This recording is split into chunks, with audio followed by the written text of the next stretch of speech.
79ஆம் வசனத்தை நாம் வாசிக்க கேட்கலாம். லூக்கா எழுதின நற்செய்தி நூல் 1ஆம் அதிகாரம் 78ஆம் வசனம் மற்றும் 79வது வசனம். அந்தகாரத்திலும் மரண இருளிலும் உட்கார்ந்திருக்கிறவர்களுக்கு வெளிச்சம் தரவும், அவர்களை சமாதானத்தின் வழியில நடத்தவும், அவ்விரக்கத்தினாலே உன்னதத்திலிருந்து தோன்றின அருணோதயம் நம்மை சந்தித்திருக்கிறது. இந்த மாதம் கிறிஸ்மஸ் மாதமா இருக்கிறபடினால கிறிஸ்மஸை குறித்ததான காரியங்களை கடந்த வாரத்திலிருந்து நம்ம ஆரம்பித்தோம் இல்லையா?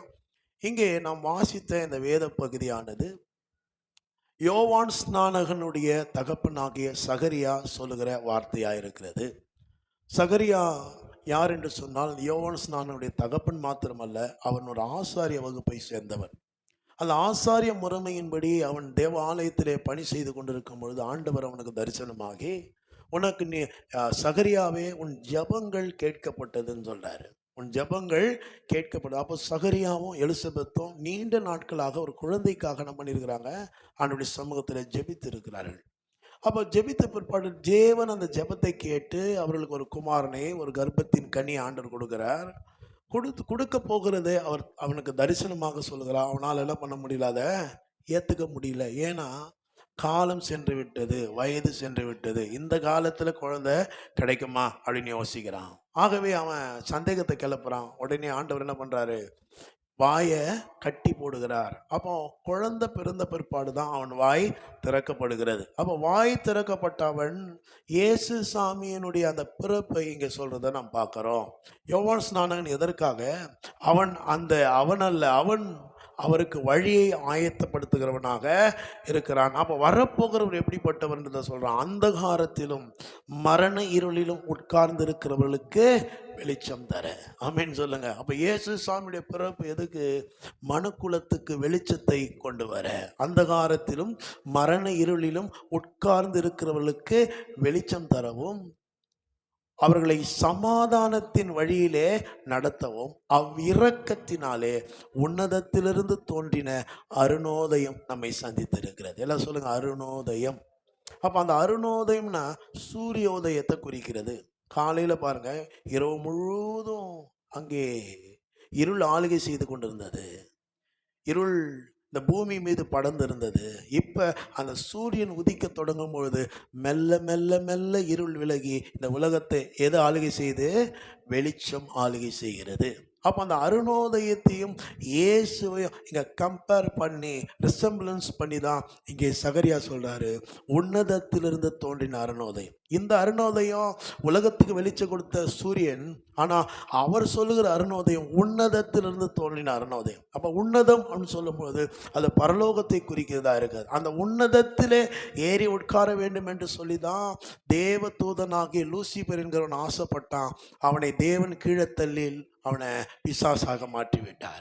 அப்போ அந்த உன்னதம் என்பது மிகவும் சிறப்பான ஒரு இடம். நம்முடைய இந்திய தேசம், நம்ம இந்திய தேசத்தில் நம்ம இங்கே இருந்தாலும், இந்த தேசம் எங்கேருந்து நமக்கு தலைநகர் எங்கே, நியூ டெல்லி இல்லையா?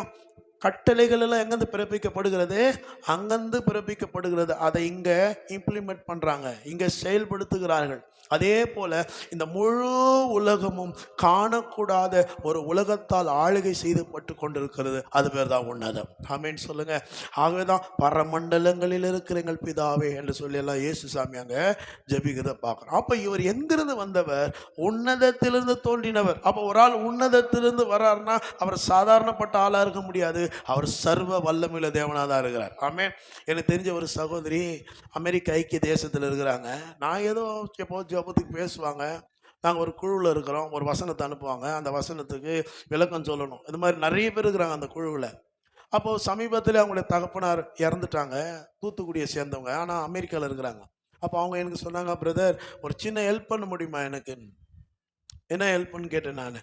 அப்போ அவங்க சொல்கிறாங்க, எங்களுடைய சித்தி இங்கே இருக்கிறாங்க, சென்னையில் தான் இருக்கிறாங்க, அவங்களுக்கு ஒரு கார் அரேஞ்ச் பண்ணி அவங்க தூத்துக்குடி வர மாதிரி பண்ணணும். சரி, அவங்ககிட்ட கேட்டேன், அவங்க எங்கே இருக்கிறாங்கன்னு கேட்டேன். எங்கள் வீடுன்னு சொன்னால் அவங்க சொல்கிறாங்க, பட்டினப்பாக்கத்தில் ரோகிணி கார்டன்ஸில் இருக்கிறாங்க. அந்த ரோகிணி கார்டன்ஸ் எங்கே இருக்குதுன்னா, இப்போது ஒரு ஆக்டர் இருக்கார் இல்லையா, கட்சியெல்லாம் ஆரம்பிச்சிருக்கார் இல்லையா, அவர் வீட்டு எதிர் வீடு. அந்த ஏரியாவில் சாதாரணப்பட்ட ஆட்கள்லாம் பண்ண முடியாது, வீடெல்லாம் வாங்கி எல்லாம் போய் அங்கே குடியேற முடியாது. அது பெரும் பணக்காரர்கள் வசிக்கிற ஒரு பகுதி.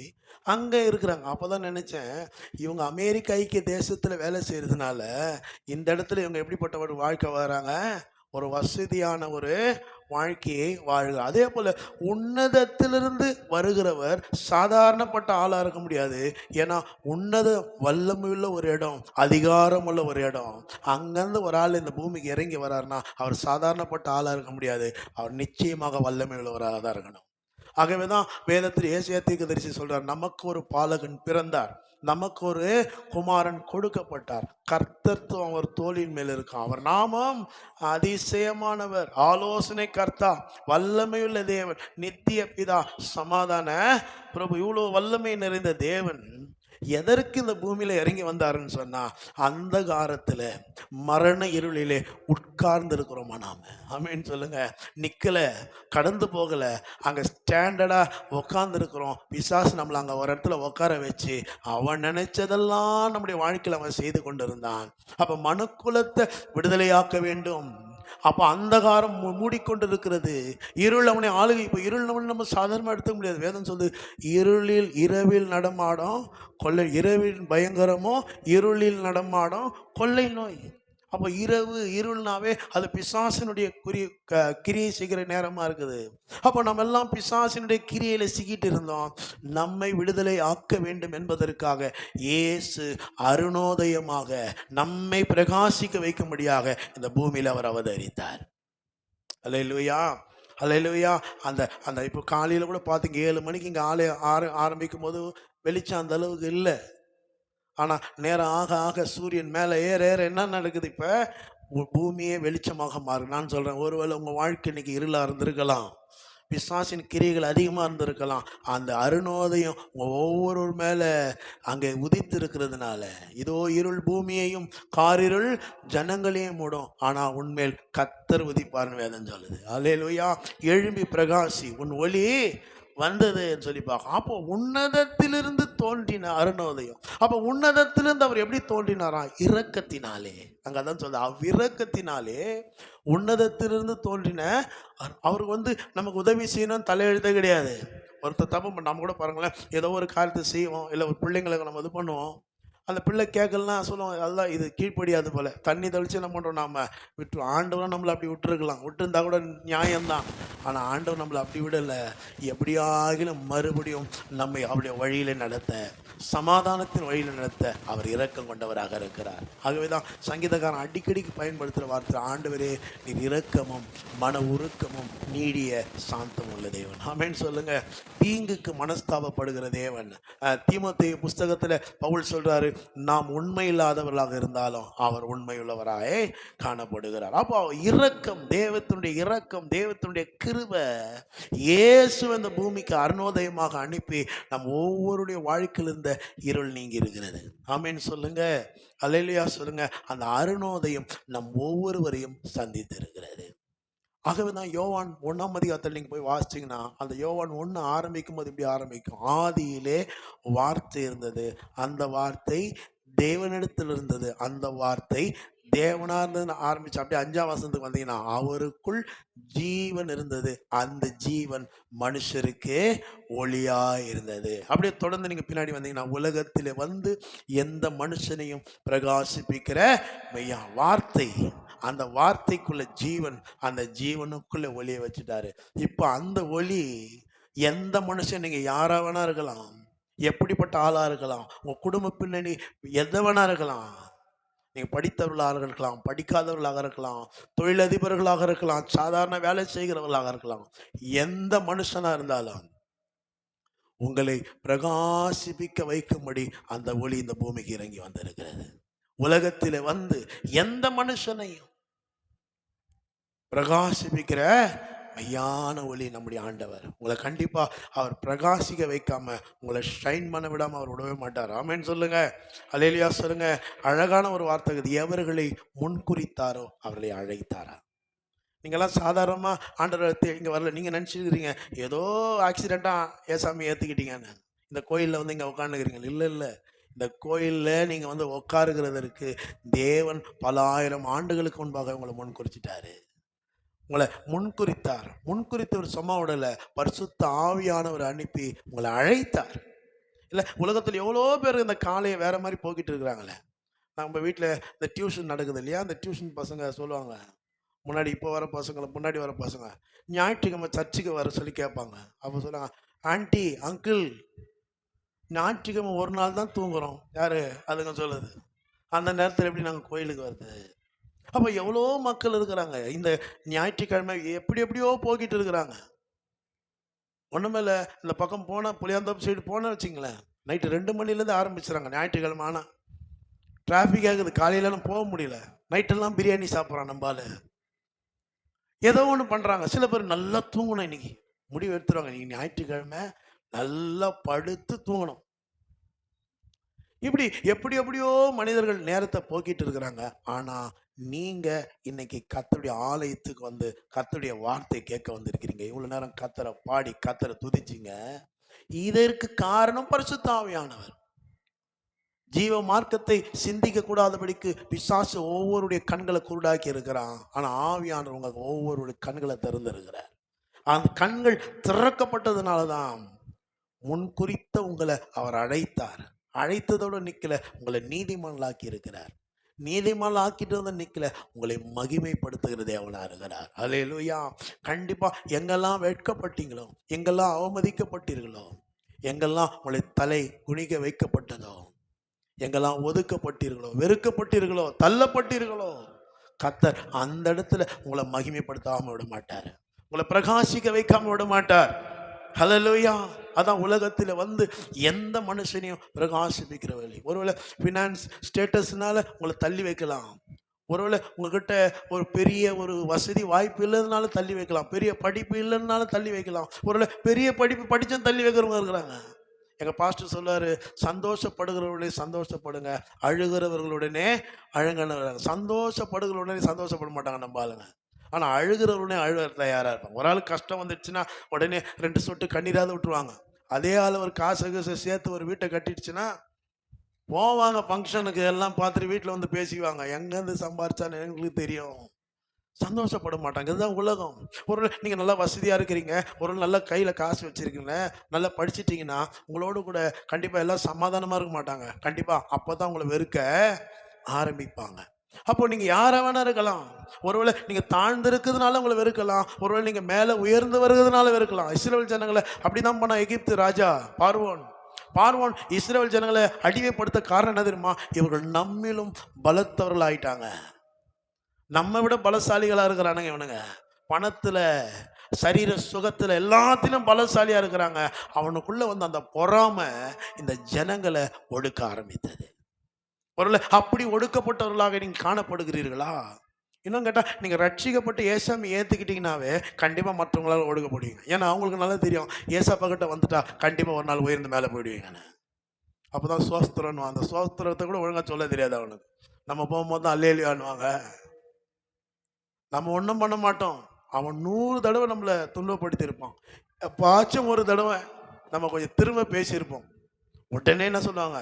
சொல்லுங்கள், பைபிள் எடுக்கிறீங்க, நீங்கள் பேசலாமா சொல்கிறாங்களா இல்லையா? அப்போ இப்படி பல இடத்துல நீங்கள் துன்பப்படுத்தவர்களாய், பல இடத்துல அவமதிக்கப்பட்டவர்களாய். அந்த பீர் லஹாய் ரோஹி என்கிற பாட்டு உண்மையாகவே நல்ல பாட்டு. அங்கே ஆகாருக்கு சொல்கிறாரு, என் சிறுமையை கண்ணோக்கி பார்த்தவரே, ஒடுக்கப்பட்ட என்னை பெரிய ஜாதியாய் மாற்றுகிறார். எந்த அளவுக்கு ஒடுக்கப்பட்டாங்களோ கர்த்தர் பெரிய ஜாதியாய் அவங்கள மாற்றினார் பாருங்க. அப்போ இங்கே நம்ம கவனிக்கிற எந்தெந்த இடத்துல ஒடுக்கப்பட்டு இருக்கிறீங்களோ, ஒருவேளை வேலை செய்கிற இடத்துல, ஒருவேளை நீங்கள் வியாபாரம் செய்கிற இடத்துல, நீங்கள் குடியிருக்கிற இடத்துல, உறவினர்கள் மத்தியில். ஏசாமி சொன்னார், எனக்கு கூட ரொம்ப ஆச்சரியமாக இருக்கும்.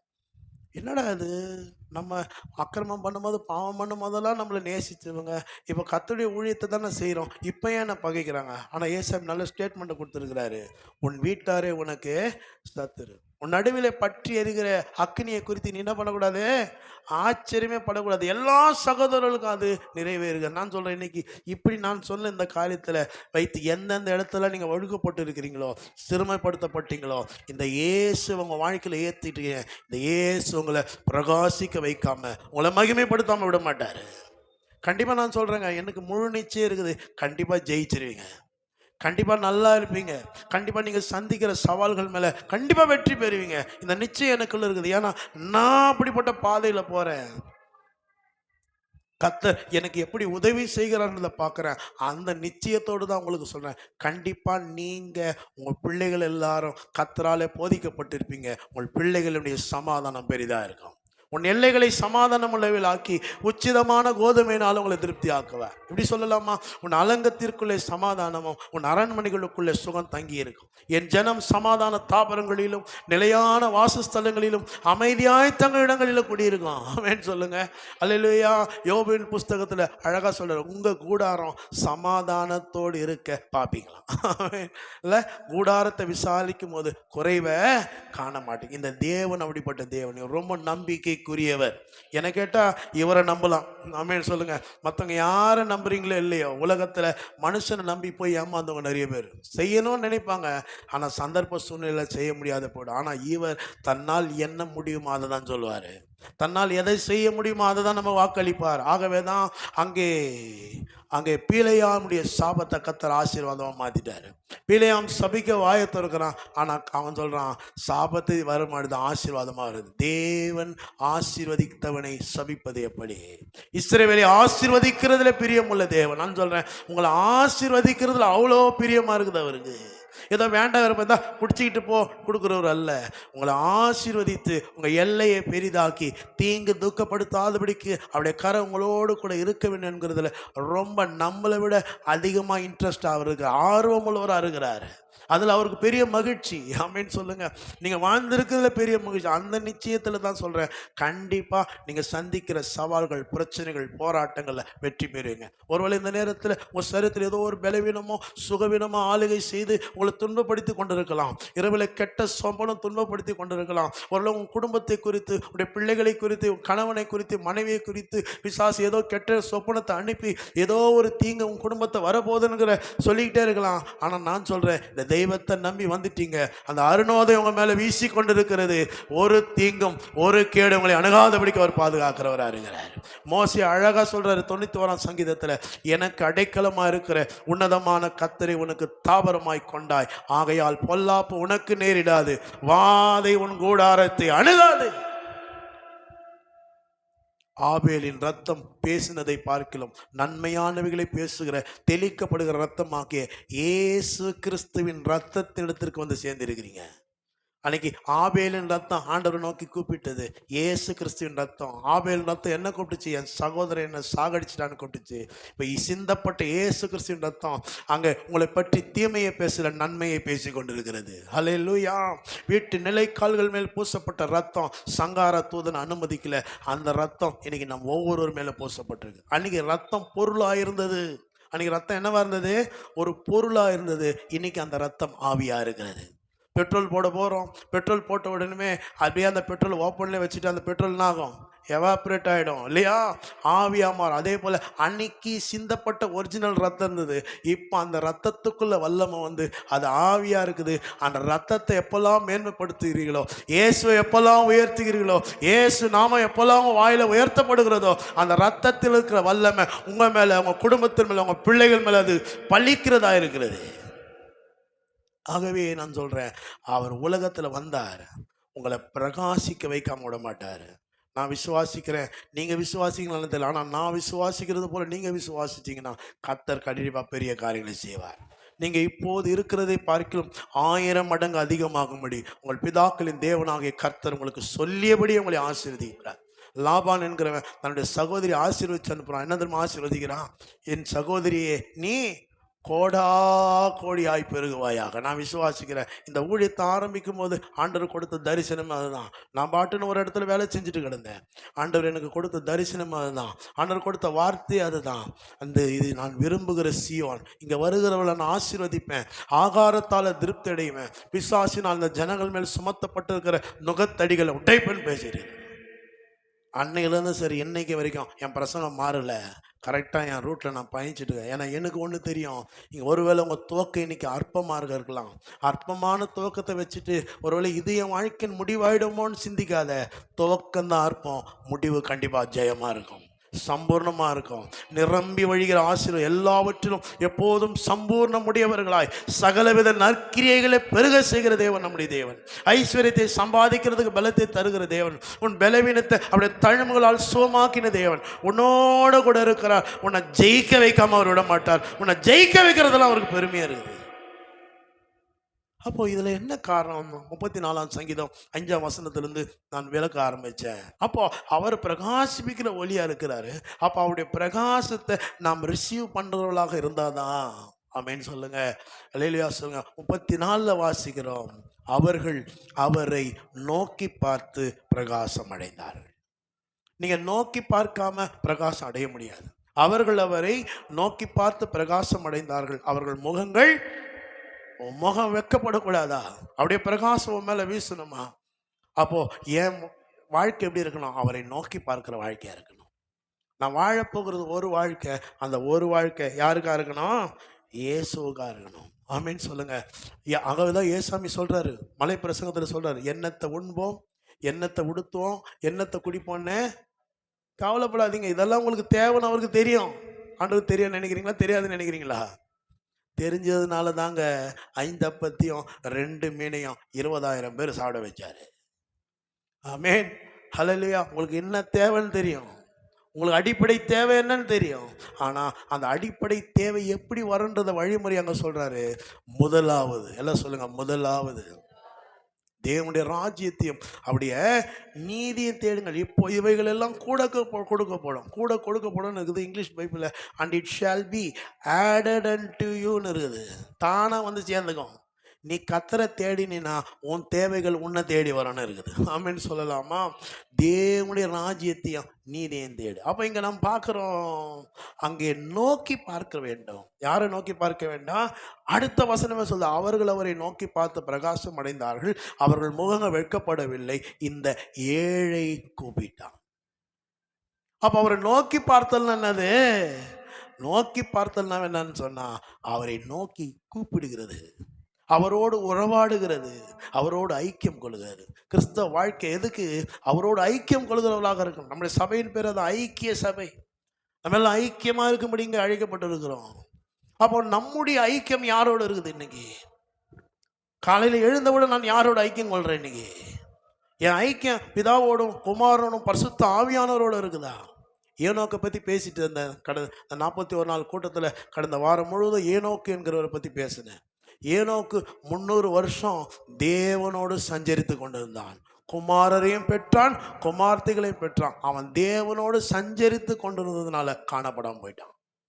அவன் காணப்படல, தேவன் எடுத்துக்கொண்டார். காணப்படான எங்கே போயிட்டான்ல, தேவன் எடுத்துக்கிட்டாரு. காரணம் என்ன? தேவனோடு சஞ்சரித்தான். இங்கிலீஷ் பைபிள் நல்லா வந்து he walked with God இருக்குது. என்ன பண்ணா? சஞ்சரித்தான் சொல்லும்போது இப்படி சொல்லாமா? அவன் தேவனோடு பழகினான். இப்படி சொல்லாமா? தேவனோடு வாழ்ந்தான். அதை அவன் மையமாக நினச்சிக்கிட்டான், அதை அவன் முக்கியமாக நினச்சிக்கிட்டான். அப்போது எபிரேயர் 11ஆம் அதிகாரத்தில் அங்கே சொல்கிறார் 5ஆம் வசனத்தில், விசுவாசத்தினாலே ஏனோக்குன்றார். விசுவாசத்தினாலே சஞ்சரித்தான். அப்போ என்ன விசுவாசிச்சான்?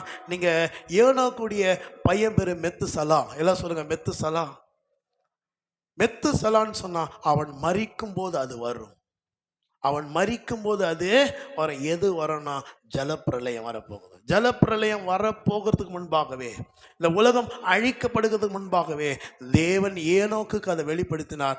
ஆகவே ஏனோக்கு அவருடைய வருகையிலே காணப்பட வேண்டும் என்று சொல்லி அந்த ஜலப்பிரளயத்தில் தப்பிக்கொள்ள வேண்டும் என்பதற்காக அவன் தேவனோடு 300 வருடம் சஞ்சரித்தான். நீங்கள் அங்கே நல்ல ஒரு பாயிண்ட்டை பார்த்தீங்கன்னா, குமாரரையும் பெற்றான், குமார்த்திகளையும். நிறைய பேர் என்ன சொன்னாங்க, இந்த பிள்ளைங்களால பைபிள் படிக்க முடியல, இந்த குழந்தைங்களால ஜெபம் பண்ண முடியல. இவன் 300 வருஷம் யோசிச்சு பாருங்க, பிள்ளைய வந்துக்கிறாங்க, எல்லாம் வந்துக்கிறாங்க. காரணம் வந்து நாம தான் தேடிக்கிறோம். பண்ணணும்னா எப்படி வேணா பண்ணலாம். ஆமேன்னு சொல்லுங்க. உறவாட வேண்டும் என்கிற வாஞ்சை வந்துட்டா. இப்போ பொங்கலுக்கு காசு கொடுக்க போறாங்க கவர்மெண்ட்ல, எல்லாம் பாக்குறீங்க. பிள்ளைங்க அப்போ வீட்டில் இருக்கிறாங்க. எங்க வீட்டு பக்கத்துல தான் ரேஷன் கடை இருக்குது. இந்த கொரோனா டைம்ல என்ன பண்ணாங்க, இவங்கெல்லாம் சோஷியல் டிஸ்டன்ஸ் மெயின்டைன் பண்ணன்னு சொல்லி கட்டமாக பாக்ஸ் போட்டு வச்சாங்க. காலையில் எழுந்து பார்த்தா ஒரு கல்லுக்குது அதில். என்னான்னு பார்த்தா நைட்டு இடம் பிடிச்சிட்டாங்களாம் அவங்க. யோசிக்கிறோம்ல, எப்படி வந்து நிற்கிறது எல்லாம். எத்தனை மணிக்கு வந்து கல்ல பக்கத்து வீட்டில் இருக்கிற நாங்களே போடல, எப்போ போட்டு ரெடி ஆகுது ஆள் ஆயத்தமா, யோசிக்கிறோம்ல.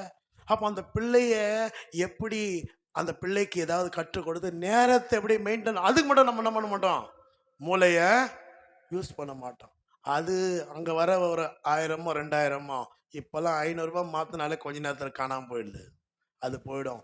ஆனால் இவரை தேட ஆரம்பிச்சிங்கன்னா, இவரை சஞ்சரிக்க ஆரம்பிக்குதுன்னா காலாகாலத்துக்கும் உங்களை ஆசீர்வாதமாக வைப்பார். அது மட்டும் கிடையாது, நான் சொல்லுன்னு கவனிங்க, இந்த உலகம் சீக்கிரத்தில் அழிய போகிறது. அழிவுக்கான காரியங்கள் ஆயத்தமாயிடுச்சு. அன்னைக்கு இந்த ஊழியக்காரங்க ஏசு வரார் ஏசு வராருன்னு சொன்னாங்க.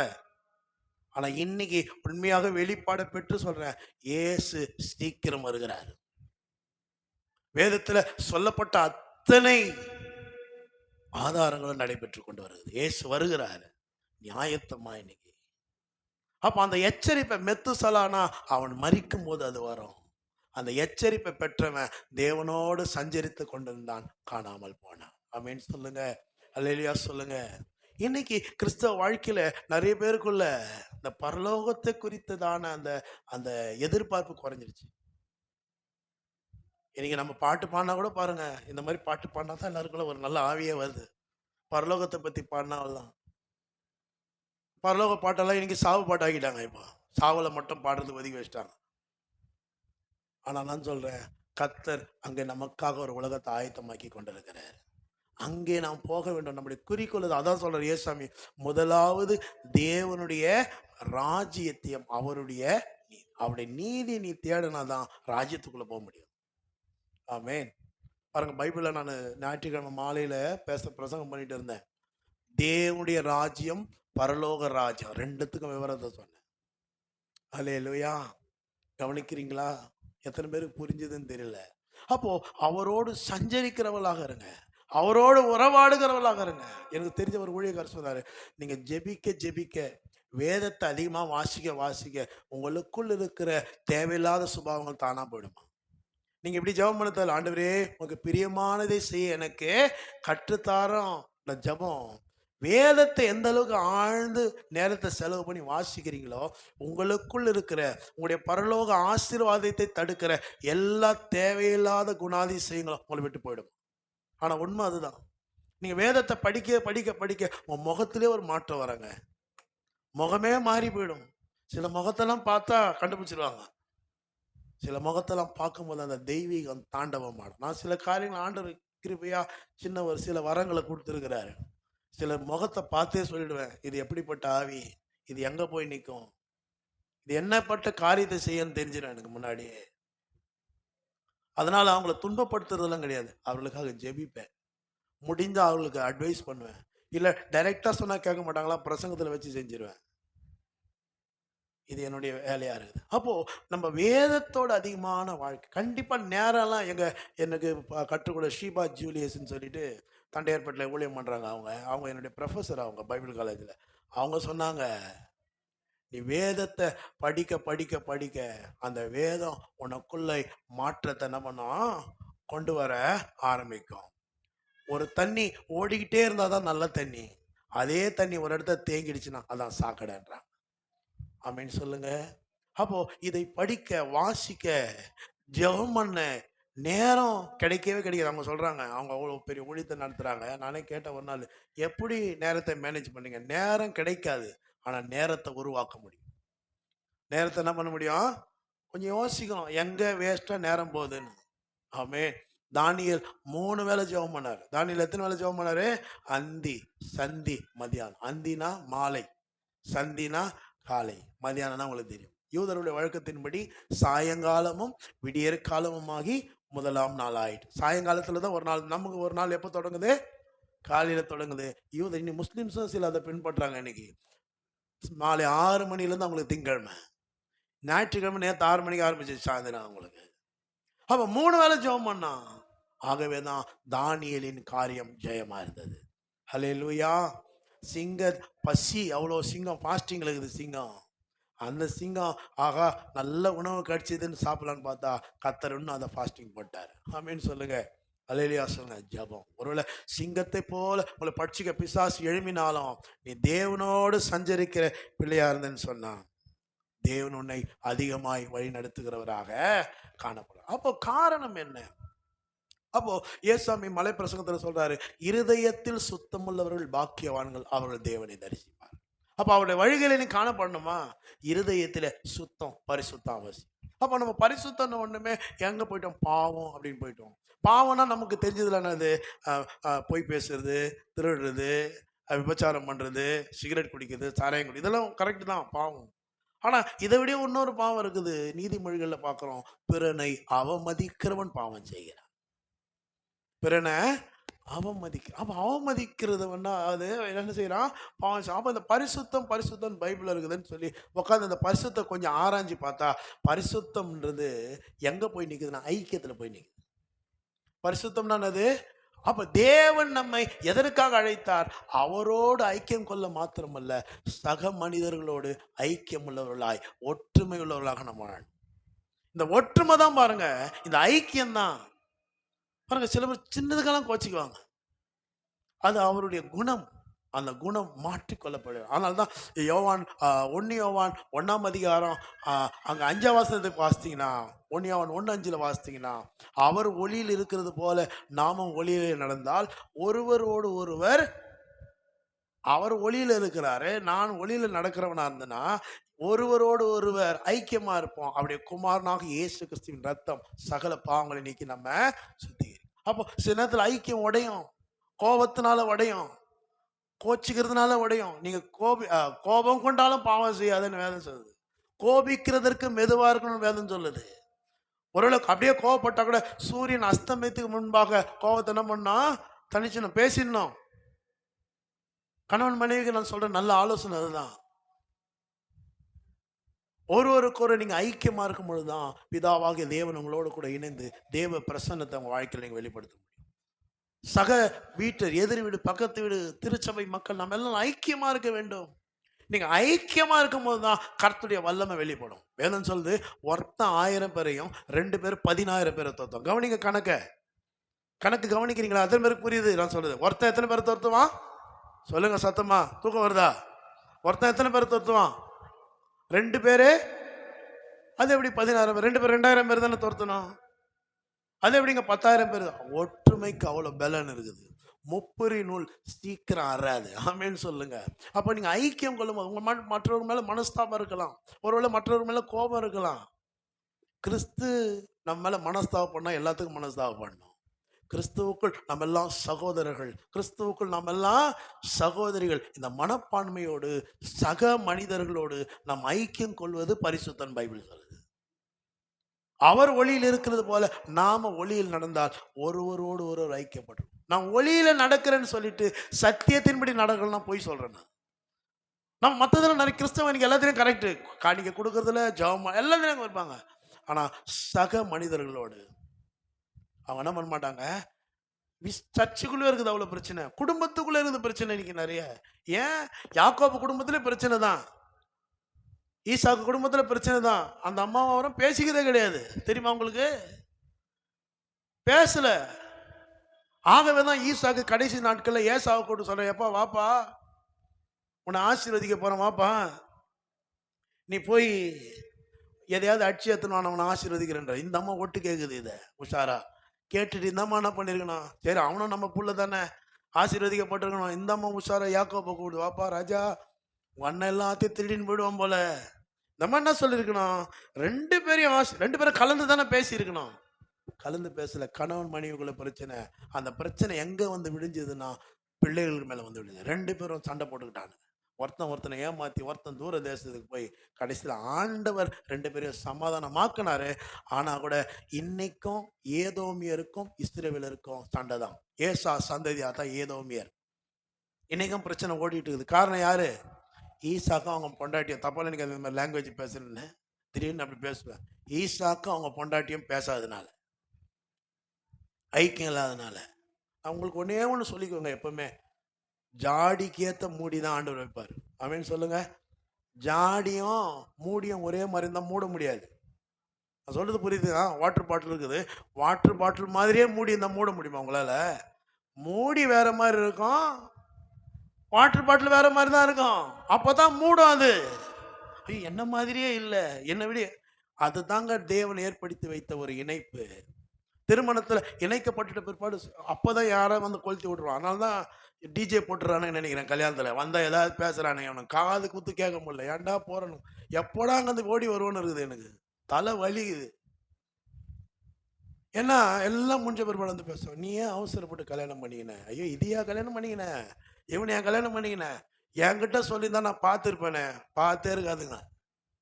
அவள்தான் அதை கொளுத்திட்டு போடுமா, இந்த அம்மா இதே மனசில் வச்சுக்க, இவரை இதே மனசில் வச்சுக்குவாரு. 3 மாதம் ஏன்னா விருந்த மருந்து எத்தனை மாதம் எல்லாம் முடிஞ்ச பிற்பாடு அப்போ தான் லைட்டாக எட்டி பார்க்கும். அப்போ சொல்லுவார், லைட்டாக அந்த அம்மா தான் ஆரம்பிக்கும் எப்பவுமே. எனக்கு எங்கே பார்த்தாங்க தெரியுமா? உடனே இவர் சொல்லு, எனக்கு எங்கே பார்த்தாங்க தெரியுமா? பிரச்சனை அங்கே தான் ஆரம்பிக்குது. நான் சொல்கிறேன், ஒன்னே ஒன்று சொல்கிறேன், அனுபவத்தில் சொல்கிறேங்க.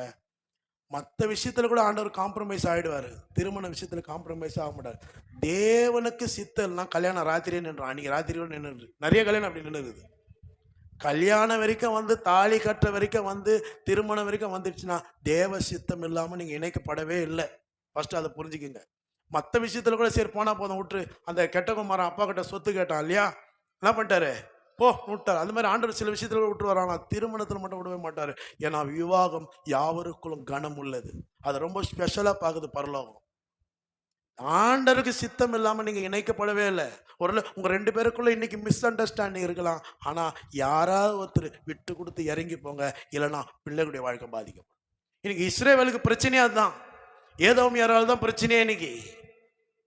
அன்னைக்கு ஈசாக்கும் ராகேலும் சண்டை போட்டுக்கிறதுனால பிரச்சனை இன்னைக்கு ஓடிட்டு இருக்குது.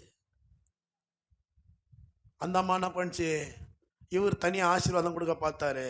அந்த அம்மா தனியாக ஆசீர்வாதத்தை போட்டுக்குச்சு. ஒருவேளை அந்த அம்மா போய் சொல்லியிருக்கலாம், ஏயா பாவி மனுஷா, ஆண்டவர் ஏற்கனவே வாக்குத்தத்தம் கொடுத்துருக்கிறாரு. ஆண்டவர் என்ன பண்ணியிருக்காரு, ஏற்கனவே வாக்குத்தத்தம் கொடுத்து ஆதியாகமம் இந்த வசனத்தை மாத்திரம் வாசித்து நான் முடிச்சிடறேன். அவ்வளோ நேரம் ஆயிடுச்சு, டீ வந்துடுச்சு, அதுக்காக தான் வெயிட் பண்ணியிருந்தேன். ஆதியாகம் 25-23 டக்குன்னு வாசிக்கிறேன் கவனிங்க. ஆதியாகம் 25-23 பைபிள் பிரிக்காதீங்க, டிஸ்பிளேல பார்த்துருங்க.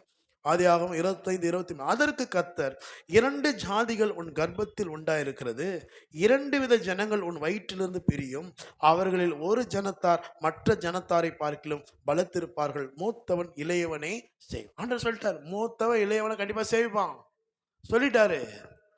இன்னும் கேட்டீங்கன்னா இவங்கள மாதிரி ஒத்துமை உள்ள தம்பதியும் கிடையாது. ஆரம்பத்தில் இவங்கள மாதிரி ஒன்னாந்தவங்க யாரும் கிடையாது. இத்தனை பாருங்க, இந்த அம்மாவுக்கு ரொம்ப நாள் குழந்தையே இல்லை. இந்த அம்மாவுக்கு குழந்தை இல்லை. ஈசாக்கு ஜபம் பண்ணாராம். ஈசாக்கு என்ன பண்ணாராம்? ஜபம் பண்ண பிற்பாடு தான், ஐயோ என் மனைவி வந்து குழந்தை இல்லாமல் இருக்குதே. போகிற இடத்துல கல்யாணம் ஆனவொன்னே என்ன கேட்பாங்க? அவங்களுக்கு வேறு வேலையே கிடையாது. ஆண்டவருக்கு என்னைக்கு குழந்தை கொடுக்கணுமோ அப்போ கொடுக்க போகிறாரு.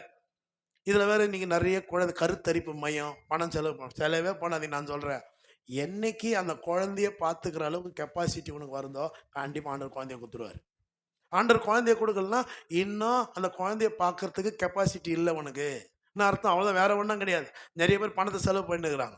இவர் ஜபம் பண்ணுறார் ஆண்டவரை நோக்கி, ஆண்டவரே என் மனைவி குழந்தை இல்லாமல் இருக்குது, எங்கே போனாலும் கேட்பாங்க, வீட்டில் விசேஷமானு கேட்பாங்க, ஆண்டவரே என் மனைவி கண்டிப்பாக மனம் நொந்து போயிடும், என் மனைவிக்கு ஒரு குழந்தை கொடுங்க. ஆண்டவர் கர்ப்பத்தின் கனியை கொடுக்குறாரு உடனே ஜபத்தின் கேட்டு. இந்த அம்மாவை சொன்னால பரவாயில்ல, நம்ம கணவன் ஜபம் பண்ணதுனால நம்ம குழந்தை கிடைச்சதுன்னு தீர்க்க தரிசிக்கிட்ட போய் பிறகுறது ஆனா பொண்ணா ஆண்டவர்கிட்ட போய் விசாரிக்குது. அப்போதான் ஆண்டவர் சொல்றாரு இந்த வார்த்தை. இவ்வளோ ஒற்றுமையுள்ள தம்பதிகள் தான் கடைசியில சின்ன சின்ன மிஸ் அண்டர்ஸ்டாண்டிங்ல பிரிந்ததுனால இன்னைக்கும் பிள்ளைகள் சந்ததிகள் பிரச்சனையா போயிட்டு இருக்குது. ஆகவே நான் சொல்றேன், இன்னைக்கு பரிசுத்தம் என்ன தெரியுமா? வெறும் விசாரம் பண்ணாமல் இருக்குது, பொய் சொல்லாமல் இருக்குது, சிகரெட்டு பீடி குடிக்காமல் இருக்குது, சாராயம் குடிக்காமல் இருக்குது, சினிமா பார்க்காம, அது மட்டும் கிடையாது. ஒருவரோடு ஒருவர் ஐக்கியம் உள்ளவராக இருக்கணும். பிறனை அவமதிக்கிறவன் பாவம் செய்கிறான். ஆமேன்னு சொல்லுங்க. ஒருவேளை நாம யாரையும் சத்துருவான்னு நினைக்க வேணாம். மற்றவங்க நம்மள சத்துருவான்னு நினைச்சிட்டு அதுக்கு நாம பொறுப்பு இல்லை. அதை நான் விளக்கலாம், அது தப்பு கிடையாது. அவங்க உன்னை சத்துருவா நினைச்சிட்டு உனக்கு விரோதமாக போறானா கூட அந்த தீமைக்கு பதில் நன்மையை செஞ்சுட்டு போ. நீ தீமையினாலே வெல்லப்படாமல் தீமையை நன்மையினாலே வெல்லு. ஆமீன் சொல்லலாமா? ஹல்லேலூயா. எத்தனை பேருக்கு விளங்குது? எத்தனை பேருக்கு புரியுது இது? ஆகவே ஏனோக்கு சஞ்சரித்து கொண்டிருந்தான். இன்னைக்கு நாம் எப்படிப்பட்டவர்களாக இருக்கிறோம்? கண்களை மூடி ஒரு விஷயம் கூட தெய்வத்தை நோக்கி பாருங்க. இன்னைக்கு இந்த கிறிஸ்மஸ் நாளை கொண்டாட போறோம். கிறிஸ்மஸ்னாவே எவ்வளவு சந்தோஷம் இல்லை? இதோ எல்லா ஜனத்துக்கும் மிகுந்த சந்தோஷம். ஆமென், ஹல்லேலூயா. மிகுந்த சந்தோஷத்தை உண்டாக்குற நன்றி. உள்ள சந்தோஷம் குறைஞ்சி இருக்குதுங்களா? நான் பிறந்த நாள் காரணங்களுக்கு சொன்ன அதே வசனத்தை தான் உங்களுக்கு சொல்றேன். நாம அடங்கி சேவிச்சா, ஆண்டவருக்கு அடங்கி ஆண்டவரை சேவிச்சா நாட்கள் நன்மையா இருக்கும். வருஷம் ஆமென் சொல்லுங்க, ஹெல்த்தியா இருப்பீங்க. நான் சொல்றேன், எப்படி சொல்லட்டுமா? ஹெல்த்தியா இருப்பீங்க, வெல்த்தியா இருப்பீங்க. கண்களை மூடி ஆண்டவரை நோக்கி பார்ப்போமா? ஒப்பு கொடுங்க. ஒரு உங்களுடைய நேரம் வேற எதுல செலவழிக்கப்பட்டு கொண்டு இருக்கலாம். நீ கர்த்தருக்கு இடத்தை கொடுக்காம வேற எதுக்கெல்லாம் இடம் கொடுக்குறியோ அது பேர் தான் விக்கிரகம். அதான் விக்கிரகம். ஒருவேளை நீ எழுத்தின்படி ஒரு கோயிலுக்குள்ள போய் விக்கிரகத்தை வழிபடாம இருக்கலாம். ஒருவேளை உன் போன் உனக்கு விக்கிரகமா இருக்கலாம். பிரியாணி விக்கிரகமா இருக்கலாம். பிரியாணி போட்டா எல்லாத்தையும் மறந்துடுவாங்க. நான் தூக்கி போட்டு பிரியாணி சாப்பிட்றது தப்பு கிடையாதுங்க. நான் நல்லா விரும்பி சாப்பிட்ற ஆளு. கூட சிக்கன் வச்சுட்டிங்கன்னா அவ்வளோதான். 65 வச்சா சொல்லும் போதே வாயில எச்ச போகுது எனக்கு. அந்த கத்திரிக்காய் பச்சடியை போட்டு பிசைஞ்சு அடிக்கிறது என்ன மாதிரி கில்லாடி யாரும் கிடையாது. ஆனால் பிரியாணி சாப்பிட்றது தப்பு கிடையாது. தெய்வத்துக்கு கொடுக்க வேண்டிய நேரத்தை கொடுத்துட்டு, ஆமாம் நான் சொல்கிறேன், இப்படி சொல்லலாமா? தெய்வத்துக்கு கொடுக்க வேண்டிய நேரத்தை நீ கொடுத்தீங்கன்னா பிரியாணியெல்லாம் நீ தேடி போக தேவையில்ல, உன்னை தேடி வரும். அதுக்கு தான் ஸ்விக்கி இருக்குது, அதுக்கு தான் என்னது டன்ஸோ இருக்குது, என்னது ஜொமேட்டோ இருக்குது, வீடு தேடி வரும். ஆமேன்னு சொல்லுங்க. இப்போ லேட்டஸ்ட்டாக ஒரு அப்டேட், சின்ன அப்டேட், மந்தி பிரியாணின்னு ஒன்று வந்தது. உங்கள் வீடை தேடி வரும். ஆனால் கர்த்தரை தேடும் போது கண்களை மூடலாம். ஒரு விசை தேவ பிரசன்னத்தில், தேவ சமூகத்தில் உங்களை அப்படியே ஒப்பு கொடுப்பீங்களா? அப்படியே அர்ப்பணிங்க. ஆண்டவரே ஸ்தோத்திரம். ஆண்டவரே, நான் இதுவரைக்கும் ஆண்டவரேப்பா உமக்கு நேரத்தை செலவழிக்கல. என் சக மனிதர்களோடு ஐக்கியம் உள்ளவர்களாக நான் இல்லை. ஆண்டவரே, இந்த ஐக்கியம் வல்லமையை பிறப்பிக்கும். இப்படி சொல்லட்டுமா? நம்ம சர்ச்சா ஐக்கியமா ஒத்துமையா இருக்கும்போது இங்கிருந்து ஒரு வல்லமை புறப்பட்டு கெட்டு போறவங்கள ஆண்டவர் ரட்சிக்க ஆரம்பிப்பாரு. இப்படி சும்மா இப்படிதான் போவாங்க, ரோட்ல குடிக்கிறதுக்கு போவாங்க. நம்ம எல்லாம் ஒன்னா இருந்தோம்னா வல்லமை எங்கேருந்து வெளியே போய் முடிச்சுட்டு உள்ள உட்கார வச்சிரும். ஆமீன். ஹாஸ்பிட்டலுக்கு போவாங்க சில பேர், ஐயோ உடம்பு சரியில்லை, சீரியஸ் ஆகுதுன்னு. நம்ம எல்லாம் ஒரு மனமா இருந்தோம்னா, ஒற்றுமையா இருந்தோம்னா, கர்த்தர் ஆராய்ச்சினா வல்லமை போய் சுகமாய் கோயிலில் வந்து உட்காந்துக்குவாங்க. ஹல்லேலூயா, ஹல்லேலூயா. அவ்வளோ வல்லமை. ஒருத்தர் 1000 பேரை துரத்துவான், 2 பேர் 14000 பேரை துரத்துவான். ஒருவேளை உங்களுக்குள்ள இருக்க விருப்பு, வெறுப்பு, கசப்பு எல்லாத்தையும் விட்டு கொடுங்க. விட்டு கொடுங்க. சொல்லுங்க, என் தேவனுக்காக விட்டு கொடுக்குறேன்னு சொல்லுங்க. ஆத்துமா அறுவடைக்காக விட்டு கொடுக்கிறேன். அழிந்து போய்கிற ஆத்துமாக்களுக்காக என் மேன்மையை விட்டு கொடுக்கிறேன். ஹல்லேலூயா. அப்போஸ்தலனாகிய பவுலை விட பெரிய ஆள் கிடையாதுங்க. அவர் சொல்ற, இவை எல்லாவற்றையும் குப்பை என்று எண்ணுகிறேன், குப்பை என்று எண்ணுகிறேன். ஹல்லேலூயா. Thank you Jesus.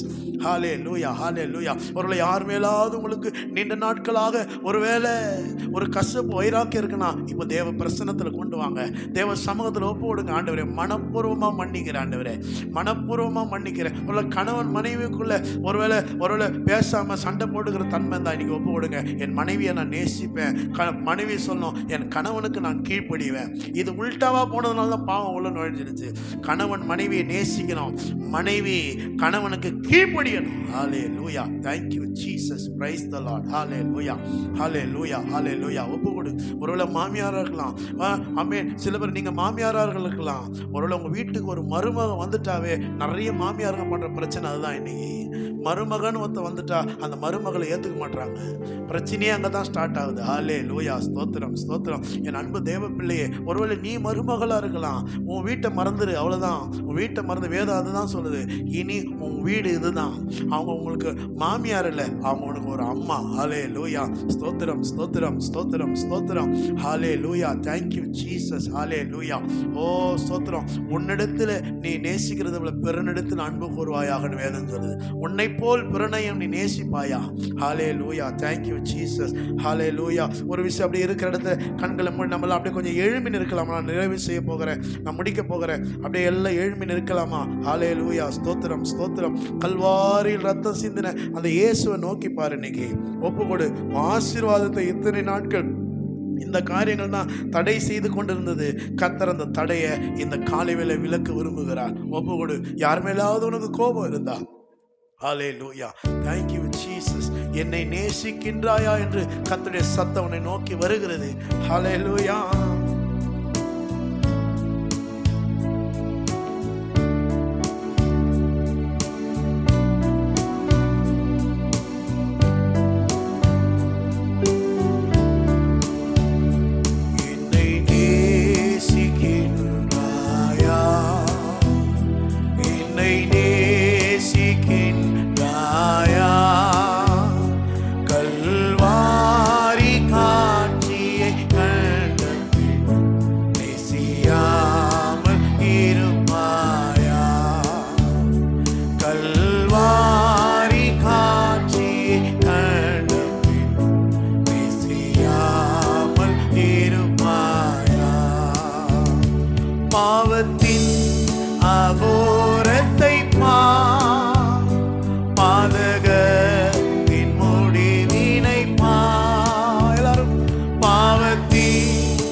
சின்னமாய் சிலுவையிலே.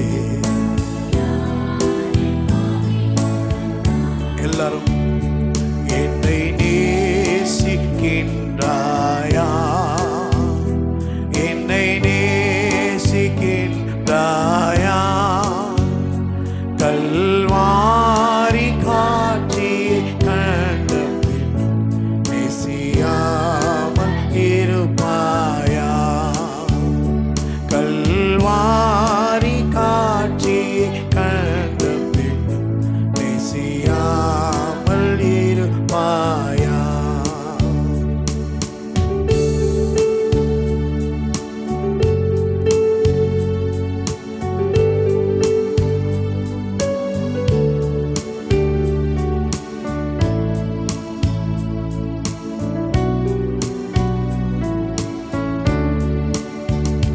பாவம் பார பரிசுத்தனா, பாசம் பொங்க அழைக்கிறேன் வா. பாவம் பார பரிசுத்தனா, பாசம் பொங்க உன் பாவம் யாவும் சுமப்பேன் என்று பாதம் தன்னில் கீழே மாறவா. உன் பாவம் யாவும் நிலை மாறவா. என்னை நேசிக்கின்றாயா, என்னை நேசிக்கின்றாயா, கல்வாரி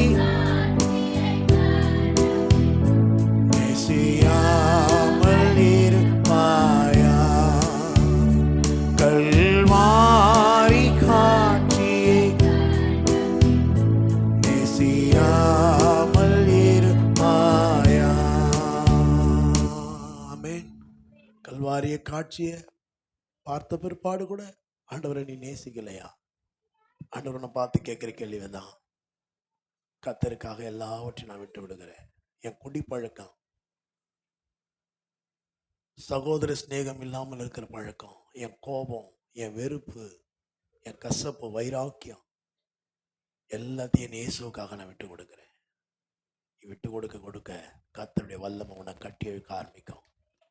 அன்னைக்கு நெகேமியாவின் காலகட்டத்தில் பரலோகத்தின் தேவன் காரியங்களை வாய்க்க செய்தார். உங்களுக்கு காரியங்கள் கைகூடி வர பண்ணுவார். ஜெபிப்போம். நல்ல பிதாவே, கர்த்தராகிய இயேசுவின் நாமத்தில் மண்ட வருகிறோம். இந்த கர்த்தாவே, காலை வேளையில கூட கர்த்தாவேப்பா, உன்னதத்திலிருந்து தோன்றின அருணோதயம் எங்களை சந்தித்து இருக்கிறது. எங்களை பிரகாசிப்பிக்க வைக்கிற மெய்யான ஒளி நீர் ராஜா. ஆண்டவரே, உம்மை நோக்கி பார்க்கும் பொழுது அந்த பிரகாசம் எங்கள் மேல் வீசுகிறதுன்னு சொல்லி வாசிக்கிறோம். முதலாவது தேவனுடைய ராஜ்யத்தை நீதியை தேட வேண்டும் என்று பார்த்தோம். ஆண்டவரே, அனுதினமும் ஜெபிக்கிறவர்களாக இருக்க வேண்டும், வேதம் வாசிக்கிறவர்களாக இருக்க வேண்டும் என்று பார்த்தோம். எல்லாவற்றுக்கும் மேலே மற்றவர்களோடு ஐக்கியம் உள்ளவர்களாக இருக்க வேண்டும் என்று கற்றுக்கொண்டோம். கேட்ட சத்தியத்தின்படி நாங்கள் கீழ்ப்படிந்து வாழ, இந்த சத்தியத்தை ஜனங்கள் அவமதிக்காதபடிக்கு, இதை கேட்டு விட்டுறாதபடிக்கு வாழ்க்கையில் அபியாசப்படுத்த கர்த்தர் கிருபை செய்யுங்க. வந்த எல்லா தேவ பிள்ளைகளுக்கும் அவளை ஸ்தோத்திரம். ஆண்டவரே, மீதி இருக்கிற வாரங்கள் எல்லாம் பொறுப்படுத்தி நடத்தும். அவள் போகல பிரயாணங்கள் எல்லாம் அப்படியே கரம் கூட இருக்கட்டாப்பா. ஆண்டவரே, வேலை ஸ்தலங்களில், படிக்கிற இடங்களில், வியாபார ஸ்தலங்களில் உன் நாம மாத்திரம் இந்த பிள்ளைகள் மூலமாக உயர்த்தப்படட்டும். ஆசீர்வதிக்கிறேன். குறிப்பாக சிறு பிள்ளைகளுக்காக ஜெபம் பண்ணுறேன். இந்த சீதோஷ நிலையின் மாற்றத்தினால எந்த தீங்கும் கேடும் குழந்தைகளை அணுகாதபடிக்கு, முதியவர்களை அணுகாதபடி பாதுகாத்துக்கொள்ளுங்க. இயேசுவின் இன்ப நாமத்தில் பிதாவே. எல்லாரும் சேர்ந்து சொல்வோம். என் ஆத்துமாவே கர்த்தரை ஸ்தோத்திரி, முழு உள்ளமே